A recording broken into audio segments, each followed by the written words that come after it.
Silence du jour, bonjour. Aujourd'hui, on me parle de trahison. On me parle de trahison à tout point de vue. On me parle de quelqu'un qui vous a trahi ou qui va vous trahir. Alors ça peut être en amour, dans la famille, dans les amis. Et aujourd'hui, on dégage. On dégage des gens avec qui on n'a plus d'ancrage finalement. Des gens où toi tu as évolué et les autres non. On dégage, on fait de la place pour des nouvelles rencontres, des rencontres beaucoup plus riches, quelque chose de plus nourrissant. Et c'est très bien comme ça. On me parle aussi visiblement encore d'hosto, d'hôpital, voilà, pour des choses comme l'hydratation, comme des choses comme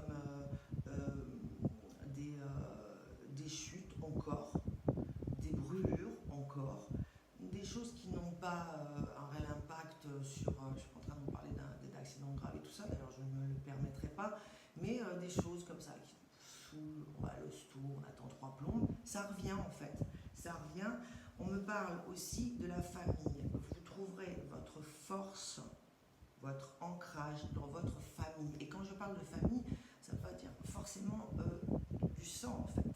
Votre famille, celle que vous avez choisie, c'est dans ça que vous trouverez votre force. Alors vous trouverez votre force à l'intérieur de vous, avec un travail sur vous, je ne le dirai jamais assez, mais aussi vers les autres.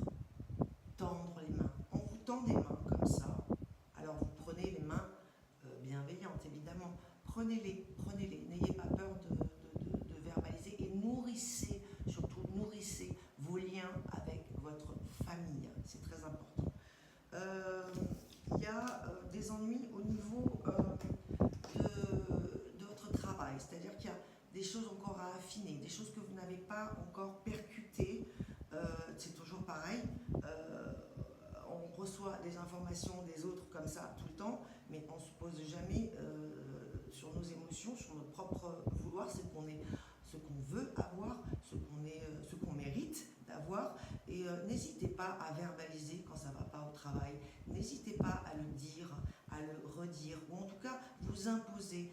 Et ce n'est pas forcément en parlant que vous pouvez vous imposer, c'est aussi une manière d'être, de vous imposer pour pas qu'on vous manque de respect. C'est une manière d'être. Travaillez sur ça. La manière d'être, de s'imposer, non pas en résistance, en puissance de résistance, mais dans une espèce de lâcher prise, un peu comme un roseau qui pilerait et non un chêne qui se casse. On navigue comme ça. Voilà, on ne sourit pas, vous savez, les faux sourires stigmatisants comme ça, on sourit avec une vraie envie de sourire, sinon on ne sourit pas, comme ça c'est très clair. Voilà. Vous n'êtes pas obligé de sourire si ce n'est pas un sourire qui vient de l'intérieur. Il y a des sourires symptomatiques comme ça, alors les zygomatiques comme ça, et il y a des vrais sourires.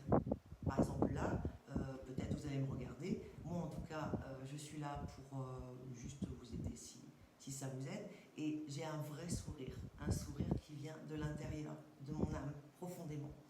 Ensuite, on parle de surprise, de bonnes surprises, des contacts qui reviennent, des choses qui vous ont manqué, et quelque chose de surprenant arrive, des amis, de la famille qui revient, des amants ou des amantes qui reviennent, et ça vous fait du bien. Ça vous fait du bien, ça cultive aussi cultivez la surprise, tiens, j'ai envie de vous dire. Amenez à vous des choses qui vous surprennent. Et j'entends des gens qui disent « il n'y a plus rien qui me surprend ». Ah bon? Mais moi, par exemple, tout me surprend, toujours. Regardez la vie avec des yeux d'enfant. Rappelez-vous, quand vous étiez enfant, vous étiez surpris par un parfum de glace ou des couleurs. Et là, ça revient à vivre l'instant présent. Voilà. Sachez vous surprendre. N'attendez pas toujours des autres aussi qui vous surprennent, mais mettez en action votre enfant intérieur, justement, pour vous surprendre tout le temps. Il y a une notion de temps. Vous attendez des choses, vous attendez des courriers, vous attendez de l'argent, vous attendez. Hein. Alors, attendre sans subir, bien sûr, être toujours dans le mouvement, dans l'action, mais c'est une notion de temps. Ce que vous attendez maintenant, là, aujourd'hui, laissez passer. Attendez, je canalise. 2, 3, je canalise autrement. D'accord. 3 semaines. Entre le moment là où vous attendez quelque chose maintenant, 3 semaines de décalage, c'est normal. Donc, qu'est-ce que je voulais vous dire d'autre, à part les rencontres passionnantes que vous allez vous faire? Alors, au niveau santé, reprenez-vous en main. S'il y a des examens à faire, vous les faites. Il n'y a pas à se poser, à procrastiner, à se poser la question. On fait les examens de sang, je sais pas moi, les radios, les échos et tout ça. Vos examens annuels, peut-être que ça parle plutôt des gens qui ont plus de 40 ans, je ne sais pas. Mais vos examens, ne les oubliez pas, d'accord? N'oubliez pas vos traitements, n'oubliez pas ce que vous avez à faire à la rentrée. Tout ça doit être programmé. Et je pense que j'ai fini avec la protection. Vous avez toujours